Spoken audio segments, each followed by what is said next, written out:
All right, you guys, we got about 16,000 people who are joining us right now, and boy, can you just picture? Do you know how many 16,000 people is? That's pretty exciting. I've been in some big crowds before, but 16,000 of us are on the beaches in California someday, and I think that would be awesome. Praising God, praying to the God of heaven and earth, or maybe out in the desert somewhere in Arizona, or maybe we're out in a field in Texas somewhere around a giant campfire and we're calling down revival from heaven. Wouldn't that be awesome? Hey, listen, before I forget, something came in the mail that I think you guys might like. Check out this sweatshirt. Look at this. I'm going to get up close. What's that say? What's your plan? What's your plan?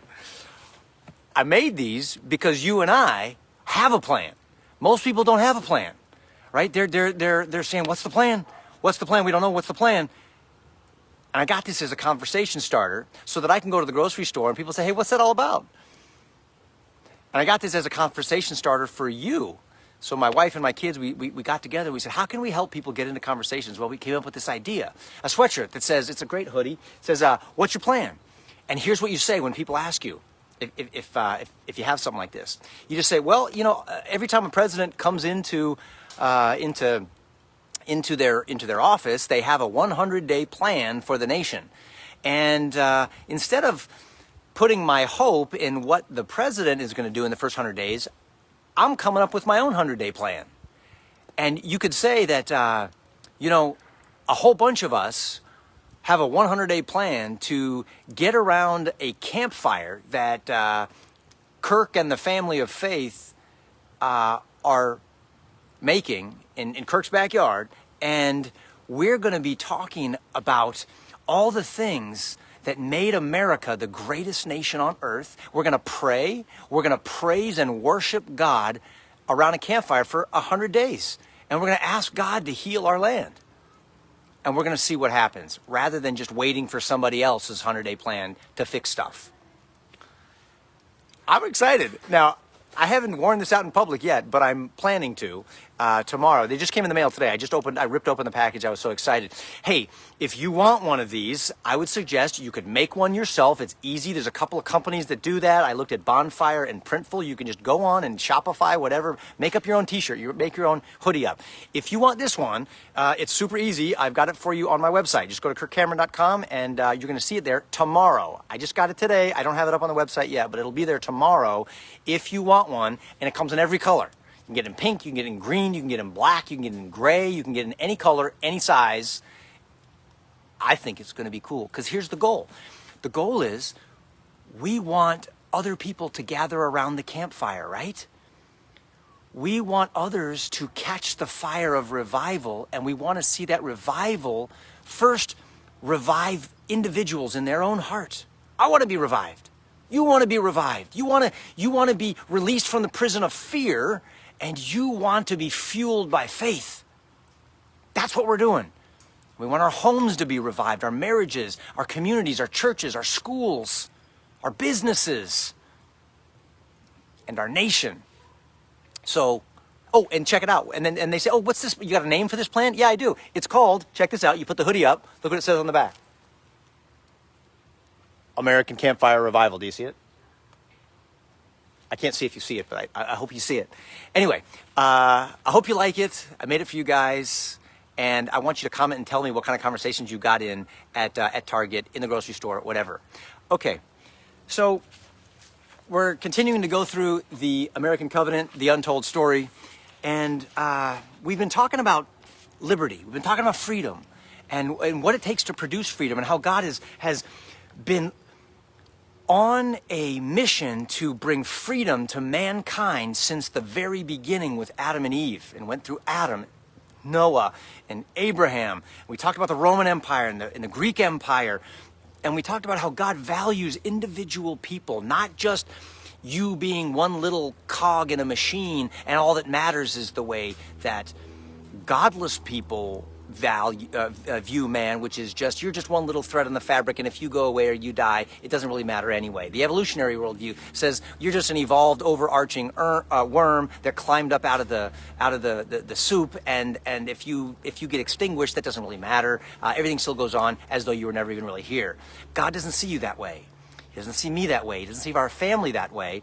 And when we are families on mission to accomplish God's purposes, we can change the world. That's what we're talking about. And we're talking about the covenant, that sacred promise that our forefathers made with God, believing that if we would honor the Lord, he will protect us and bless us to 1,000 generations, and our children will experience freedom. So in the lesson that I've been reading and studying today in the American Covenant, we're coming to this concept of internal liberty and external freedom. We touched on it yesterday, but here's the concept, and I've really been digging down and meditating on this today. The secret to a free country, and by the way, you know, I'm reading articles in the news, and people are sending me stuff like, so-and-so just got censored, so-and-so just got banned, so-and-so just got canceled, so-and-so just got deleted, so-and-so just got removed, and they can't speak anymore.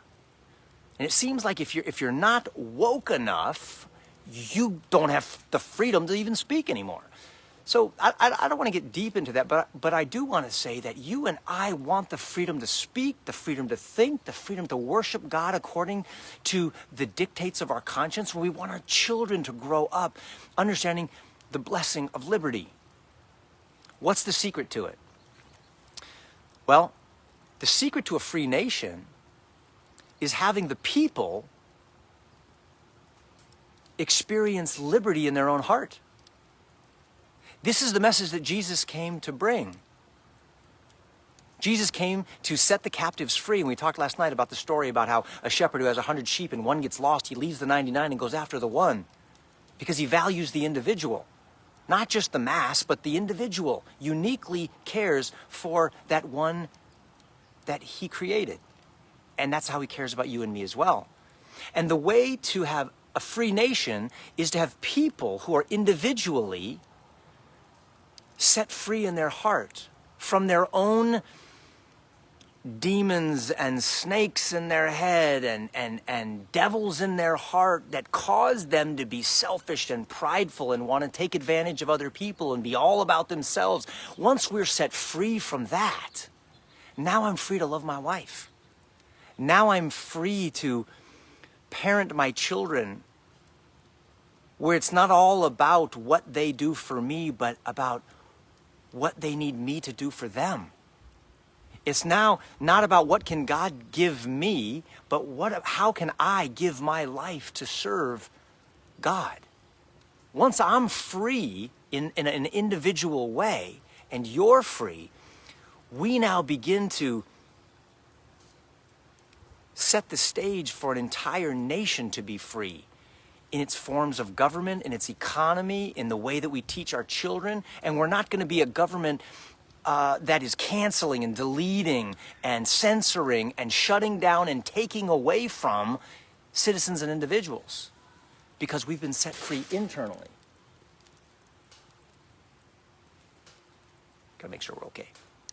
So that's the key that Jesus revealed when he came, is that the secret to external national liberty, if we want to be a country that remains free, it starts with freedom in my heart to love God with all my heart, mind, and soul, and to love my neighbor, because I'm no longer trapped in the prison of me, and it's all about me, and it's what I want and how I feel and my rights. No, I was set free from that prison.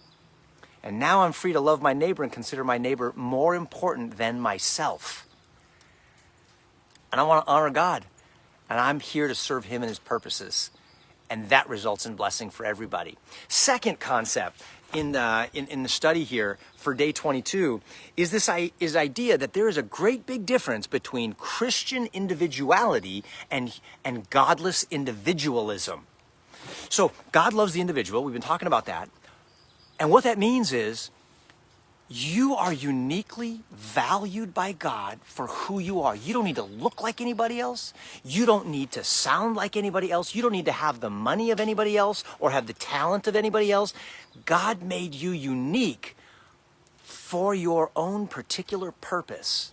And when you understand your gifts and your talents and you submit yourself to God personally, God will use you in a unique way to bring blessing to the world, to bring heaven to earth. That's Christian individuality. You're not just a cookie cutter sample like everybody else, an anonymous grain of sand in the desert. That's not you. You're unique. But that is not the same as godless individualism, which is what a lot of people are into today. Because they don't know God, they think it's all about me. I'm an individual. It's all about what I want, what I think, what I feel. It's my body. It's my choice. It's nobody controls me. Doesn't matter about anybody else because I'm the GOAT. You're not the GOAT. He's the GOAT. I'm not the GOAT. You're not the GOAT. All right. For those who are wondering what the GOAT is, greatest of all time. That's the acronym for greatest of all time. Godless individualism, down with that, up with Christian individuality. It's not all about me. It's not all about you. It's all about the God of heaven who made us so uniquely and values you the way he designed you that you can serve your neighbor and you can honor God uniquely with your gifts and talents in the unique place he's placed you in your world, at your school, in your home, in your workplace, and in your nation. And God sees it, and he values it, and it counts, and it matters. Not the same as someone who thinks this world revolves around me and I get to make the rules. No, you don't. The Almighty makes the rules. And he has two rules, two laws, two commands. We don't need 52 executive orders in the first 3 weeks to fix everything. We've already been given 2 executive orders from on high. Love God with all your heart and love your neighbor as yourself.